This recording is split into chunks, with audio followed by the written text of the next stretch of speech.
নিয়ে আসসালামু আলাইকুম। এত আজকে দুষ্ট একটা দেখেন ফাঁকিবাজি এই কেক তৈরি করব, কেক একদম দিয়ে সহজ আইসক্রিম পদ্ধতি। দিয়ে দোকান সে বলে থেকে একটা বাজার থেকে কিনে নিয়েছি ভালো সুন্দর একটা খাবার তৈরি আইসক্রিম করবে, আর রেসিপি এটা তৈরি কেক, করবে। দেখি চকলেট কেক, দেখা চকলেট যাক কি আইসক্রিম। রেসিপি সে এখন তৈরি আমি করে আমার দেখি। মেয়ে চকলেট এক- আইসক্রিম দিয়ে এদের আইসক্রিম একটা বাটিতে সুন্দর করে বাটিতে ঢেলে নিয়ে এলো একটু অল্প করে। তারপরে আর একটা কেক হাতে সুন্দর করে ঝুরা ঝুরা গুঁড়া করে দিয়ে দিল। এটা প্রথম পার্ট হয়ে গেল। তারপরে আবার দিয়ে দেবে আইসক্রিম, একদম ঝটপট, মানে ফাঁকিবাজি যেটাকে বলে। আবার দিয়ে দিল আইসক্রিম আমার জন্য একটু একটু করে সুন্দর করে গোল করে দিয়ে দিচ্ছে আইসক্রিম। এইভাবে আইসক্রিম তৈরি করবে। দেখেন আবার দিয়ে দিলেন এই আইসক্রিম।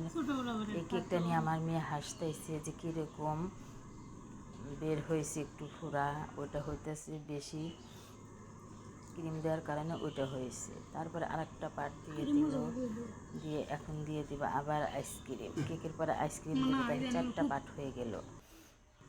চেপে চেপে দিয়ে তারপরে সুন্দর করে দিয়ে দিল চামচের সাহায্যে, চামচের পিছন পাট দিয়ে সুন্দর করে গোল করে রাউন্ড করে পোলাপানের তো পাজির পাজি হয়ে গেছে।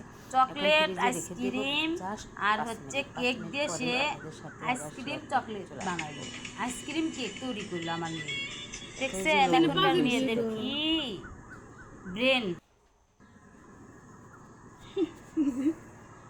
5 মিনিট পরে ট্যালেন্ট, ব্রেন না, নট ট্যালেন্ট।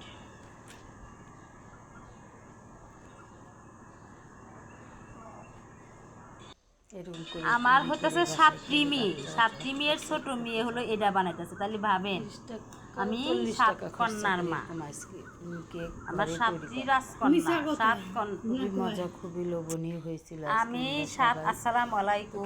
আমার ছোট মেয়ে, আমার হচ্ছে 7টা সন্তান। তার ছোট সন্তান হচ্ছে এটা। তার যে মাথা এত টেনেল, সে বাবার সাথে টাকা নিয়ে আইসক্রিম কিনে এনে, চকলেট কিনে এনে তৈরি করলো আইসক্রিম কেক। আপনারা কমেন্টে জানাবেন, আমাকে 1 লাখ ভিউ দিবেনই দিবেন। সেই মজা আইসক্রিমটা। এই দেখেন এখন আইসক্রিম কাটার পালা। দেখেন একদম লোভনীয় আইসক্রিম কেক। রেসিপিটা ভালো লাগে চ্যানেলটি সাবস্ক্রাইব, কমেন্ট করে শেয়ার করুন। আল্লাহ হাফিজ, সবাইকে ধন্যবাদ।